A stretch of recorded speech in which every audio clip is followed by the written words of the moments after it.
ఇలా ప్రకృతిలో ప్రయాణం చేయడం ఎవరికి ఇష్టం ఉండదు. నేను సెలవులో ఉన్నప్పుడు ఇంటి దగ్గర లీవ్‌లో ఉన్నప్పుడు నేను మా బామర్ది గారు ఇద్దరం కలిసి ఇలా బయటికెళ్ళడం జరిగింది. ప్రకృతిలో ఇలాంటి వాతావరణంలో కొంత టైం స్పెండ్ చేయాలని ప్రతి ఒక్కరికి ఉంటది. కానీ అనుకున్నంతగా టైం ఉండకపోవచ్చు. బిజీ షెడ్యూల్‌లో ఎలా గడిచిపోతుందో కూడా మనకు రోజులనేటివి ఏర్పడకుండా కూడా మనం గడిచిపోతది.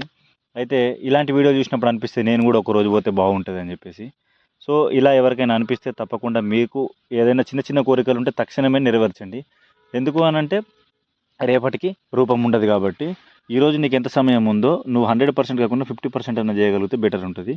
చూడండి ఈ ప్రకృతి మనకు చెట్లనేటివి ఉండడం వల్ల ఎంత బెనిఫిట్ ఉంటదంటే, ఎంత ఎండలున్నా గూడా చెట్ల పక్కన మనం ఈ కింద పోతే చెట్లు మనకు తల్లిలాగా రక్షణనిస్తాయి. ఎందుకనంటే మన పైన సూర్యరశ్మి డైరెక్ట్‌గా తగలకుండా చల్లటి వాతావరణాన్ని ఇస్తాయి. మనము ఇంట్లో చల్లదనం కోసం ఏసీలు పెట్టిపించుకుంటాం. అవి ఆరోగ్యానికి మంచివి గావు. అయినా మనం డబ్బులు పెట్టి కొనుక్కుంటాం. కానీ ఈ చెట్లనేటియి మన దగ్గర ఎలాంటి రూపాయి తీసుకోకుండా ప్రకృతిలోనే పుట్టి, ప్రకృతిలోనే మళ్ళీ అది ఉన్నన్ని రోజులు పండ్లు, ఫలాలు ఇస్తది. పోయిన తర్వాత గూడా దాని యొక్క సమయం గడిచిపోయిన తర్వాత గూడా మనకు వంట వండుకోవడానికి పొయ్యిల కట్టవుతుంది. ఇంట్లో ఉండడానికి ఒక మనకు వసతి గృహానికి ఉపయోగపడుతుంది.